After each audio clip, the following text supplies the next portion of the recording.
Hello, I am here to read you all a wonderful story today. My name is Lynne Maynor, and I'm a pencil partner with McGavock High School and Two Rivers Middle School, where we do a lot of reading with students. Today, I picked a wonderful book called Lost and Found. Of course, on our book, that's our title, and our author today is Oliver Jeffers. Has anybody lost or found something before? I lose things all the time. Well, let's see what this book has to say about losing and finding. All right. Once there was a boy who found a penguin at his door. Have you ever found a penguin at your door? Oh, look, I have a penguin. He's my friend today. This is his book. The boy didn't know where it had come from, but it began to follow him everywhere. Does anybody know where our penguins come from, where they live? Anybody out there know? Maybe we'll learn from the book today. The penguin looked sad, and the boy thought it must be lost. So the boy decided to help the penguin find his way home. He went to the Lost and Found office. I bet you have one at school, right? Where you lose jackets and pencils and papers. He decided in the Lost and Found office, he checked in the Lost and Found office, but no one was missing a penguin. Can you imagine somebody missing a penguin in a Lost and Found office? He asked some birds if they knew where the penguins came from, but they ignored him. Some birds are just like that. They're busy chirping. The boy asked his duck.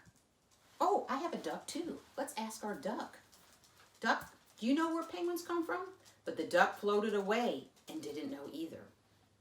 That night, the boy couldn't sleep for disappointment. He wanted to help the penguin, but he wasn't sure how to do that.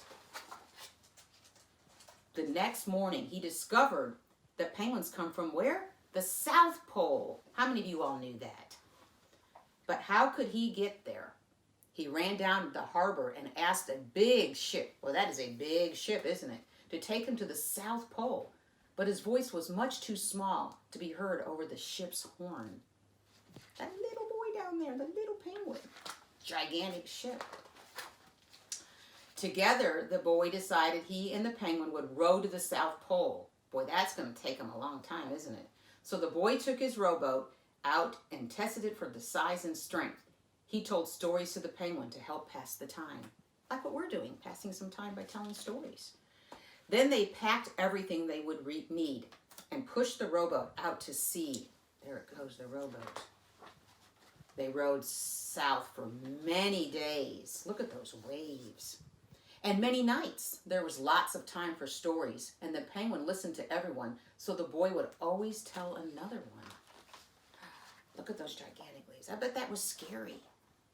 They floated through the good weather and the bad, and when the waves were as big as mountains, that looks like a big mountain, doesn't it? Until they came to the South Pole.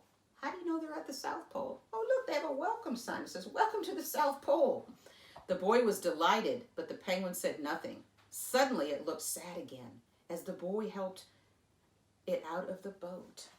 I wonder why the penguin's getting sad. Do you know why the penguin's getting sad? Then the boy said goodbye, and he floated away. And when he looked back, the penguin was still sad, but it looked sadder than ever.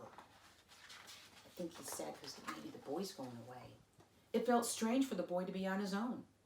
There was no point in telling stories now, because there was no one to listen except the wind and the waves. And instead, he just thought. And the more he thought, the more he realized he had made a big mistake. What kind of mistake do you think he made? The penguin hadn't been lost. It had been just lonely. Quickly, he turned the boat around and rowed back to the South Pole as fast as he could. Look, there's the boy, and the penguin's on the other side. At last, he reached the pole again, but where was the penguin? The boy searched and searched, but he was nowhere to be found. Oh. Sadly, the boy set off for home, but then the boy saw something in the water ahead of him, something teeny tiny way ahead. Closer and closer he got until he could see the penguin. And he gave him a great big hug. And so the boy and his friend went home together, talking of wonderful things all the way. So sometimes We're not lost. We're just lonely, and it's nice to talk to people, isn't it? Well, it's been a pleasure talking to you all this morning, sharing you the book, Lost and Found. I hope you enjoyed it. Can you all say goodbye to my penguin? I'm going to give him a hug. Bye-bye.